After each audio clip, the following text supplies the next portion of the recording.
las primeras personas en usar el término EPOC, la novena conferencia sobre la enfisema en Aspen en 1965. A partir de ese día, la enfermedad pulmonar obstructiva crónica fue llamada como EPOC, caracteriza por las vías respiratorias inflamadas y debido a la presencia de dos enfermedades que vienen a ser la bronquitis crónica y la enfisema.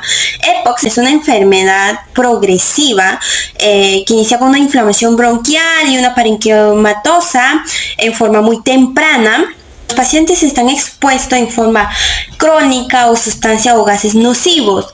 La aparición de síntomas como la istemia es variable, también depende del compromiso funcional del pulmón, la actividad que hace o el sedentarismo que tiene el paciente. La epidemiología, principal enfermedad en términos de morbilidad y mortalidad. Alrededor de 600 millones de personas en el mundo están siendo afectadas, siendo la tercera causa en Europa y la cuarta causa en Estados Unidos, la cual va en aumento debido al consumo exceso de tabaco en las últimas 3 décadas. Las personas que son mayormente afectadas son personas mayores a 40 años y que se presentan mayormente en los hombres que en las mujeres. Los síntomas del EPOC. La EPOC suele tardar años en desarrollarse. Primeros signos pueden ser la falta de aire al subir escaleras o hacer las tareas de la casa. Como respirar supone un gran esfuerzo, puede que la persona se sienta cansada constantemente. También puede tener tos recurrente y secreciones mucosas. Los signos y síntomas del EPOC pueden incluir lo siguiente: falta de aire, especialmente durante la actividad física, la sibilancia, la opresión de pecho, las infecciones respiratorias frecuentes, la falta de energía y la hinchazón de los tobillos, pies y piernas. Las principales causas son el tabaquismo, que es la causa más común y evitable, la exposición a lo largo plazo de sustancias irritantes como el humo de la leña, la contaminación del aire y los productos químicos industriales. Otros factores de riesgo incluyen la predisposición genética, la exposición ocupacional a polvos y sustancias químicas y la historia de asma crónica no controlada. Las causas de la obstrucción de las vías respiratorias están la enfisema y la bronquitis crónica. El enfisema, esta enfermedad pulmonar, causa la destrucción de las frágiles paredes y fibras elásticas de los alvéolos. Las pequeñas vías respiratorias se colapsan y al exhalar, lo que afecta al flujo de aire que sale de los pulmones. En la bronquitis crónica, con esta afección, los bronquios se inflaman y se estrechan y los pulmones producen más moco. Factores de riesgo. El humo de cigarrillo es uno de los factores de riesgo más frecuentes e importantes. Según un estudio, 2 de cada 10 peruanos fuman al menos un cigarrillo, siendo la mayoría de esta población hombres. Según datos, se han encontrado daño oxidante, respuesta inflamatoria, con liberación de mediadores como citocinas inflamatorias. Irritantes pulmonares. Existe una estrecha relación entre el humo de la leña, el carbón y el EPOC. Según estudios, el 30% de pacientes con EPOC que acude a una atención es a causa de la exposición del humo de la leña, ¿no? Y el 88% de ellos son mujeres. Enfermedades pulmonares. Por ejemplo, personas que están con asma o han crecido con asma o padecer bronquitis. Se dice que 1 de cada 5 personas que han sufrido de asma o sufren van a desarrollar EPOC, ¿no? Y esto se da a partir de los 40 años. Por último, el factor genético. En este aspecto es la deficiencia de la enzima alfa-1 antitripsina, AAT, que es una de las proteínas que participa en el correcto funcionamiento del pulmón, cuando ésta se encuentra en bajas cantidades. Ahora hablemos de la prevención. En primer lugar, se debe dejar de fumar el cigarrillo. Como segundo aspecto, se recomienda tener una vida activa, es decir, hacer ejercicios, evitar tener una vida sedentaria. No se puede comenzar desde hacer caminatas largas. ¿Y esto para qué? Para tener un peso saludable. Ahora, tener una alimentación saludable es muy importante, ya que un porcentaje significativo de pacientes con EPOC avanzado presentan problemas de malnutrición. ¿Y qué hace esto? Agudiza los síntomas y empeora el pronóstico. Por ello es recomendable alimentarse de productos, ¿no? Frutas, verduras que sean antioxidantes y antiinflamatorias. Por último, evitar cambios de bruscos de temperatura. el abordaje de fisioterapia o los pacientes con EPOC, digamos que experimentan una dificultad creciente para respirar durante el esfuerzo físico. Es por eso que la mayoría de estos pacientes son personas afectadas y que cada vez tienen menos movilización o tienen menos fuerza para realizar ciertos movimientos, por los cuales trae como consecuencia que los músculos se debiliten, se atrofien, pierdan resistencia, capacidad pulmonar y que eventualmente pues quedan inactivos y finalmente inmóviles postrados en cama. Por lo tanto, el entrenamiento, digamos, está dirigido a fortalecer tanto los músculos expirativos principales como el diafragma y los músculos accesorios de toda la inspiración. También vamos a encargar de prevenir que los fluidos se concentren en las vías respiratorias.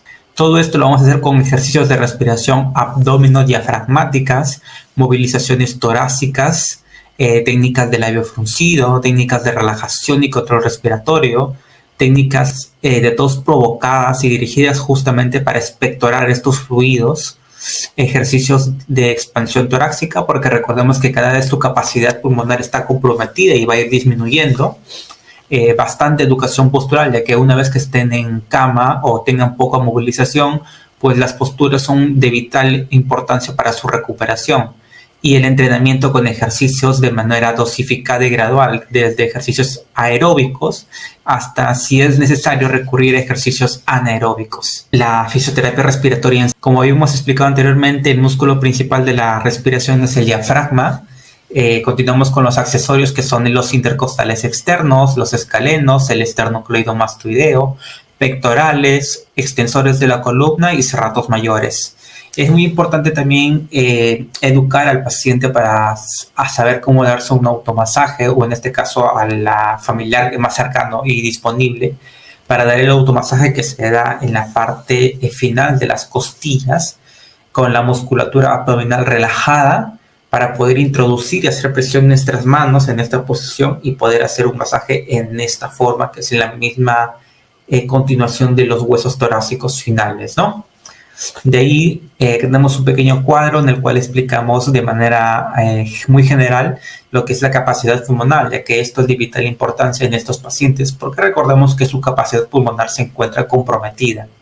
Acá podemos ver lo que es la capacidad pulmonar total expresada en litros, que es de aproximadamente 6 litros. Podemos interpretarlo de muchas formas, desde que la capacidad pulmonar total es igual a la capacidad inspirativa más la capacidad residual final. Y esta capacidad residual final viene a ser la suma del volumen residual, que digamos es el volumen de aire, de oxígeno, que siempre va a quedar en nosotros hasta el día que nosotros fallezcamos, ¿no? Este volumen residual no es negociable, nunca se va a reducir ni va a aumentar, siempre va a ser de manera constante, es algo fijo. Y el volumen residual expirativo, ese es el volumen residual inspirativo, y el exhalar vendría a ser el volumen residual expirativo, ¿no? La capacidad inspirativa se podría dar de varias formas, podemos interpretarlo como que es el volumen residual inspirativo más un volumen continuo, que es el respirar y expirar continuamente, que es el vaivén, digamos así, más un volumen residual expirativo. O visto de otra forma, es la capacidad vital, es decir, con la capacidad vital que nosotros requerimos día a día para poder no morirnos asfixiados, menos el volumen residual expirativo, ¿no?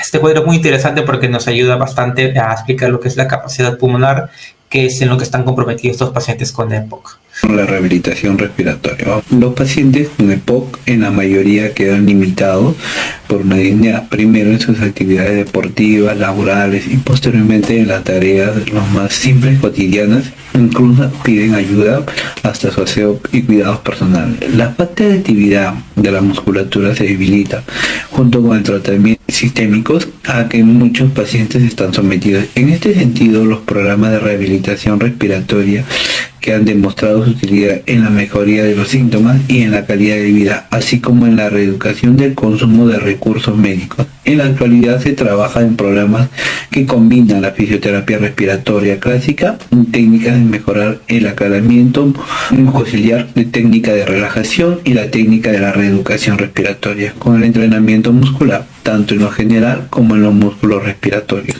Técnica de la readaptación muscular es un componente esencial de la rehabilitación pulmonar. El objetivo es el entrenamiento de la musculatura respiratoria.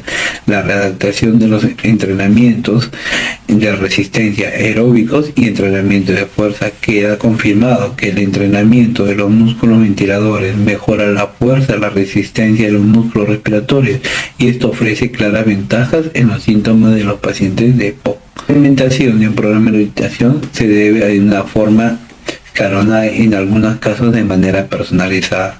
La realización de ejercicios físicos de 3 a 4 veces por semana ayuda a mejorar la resistencia física, la ventilación muscular y la calidad de vida del paciente. Durante las mismas controlará la saturación y las pulsaciones por minuto. Estos programas de actividad física se utilizarán como la cinta de correr, la bicicleta estática, el ejercicio de potenciación muscular y de peso, y bandas elásticas como electroestimulación. Apoyo psicoemocional, que es una especialidad muy importante para los pacientes que padecen EPOC, ya que ellos tienen mayor probabilidad de padecer estrés, ansiedad y depresión. Esto hace que los síntomas empeoren y sea más difícil cuidar de sí mismo. Algunas sugerencias que te recomienda el especialista es identificar las personas, lugares o cosas que te generen estrés, mejorarlas o evitarlas.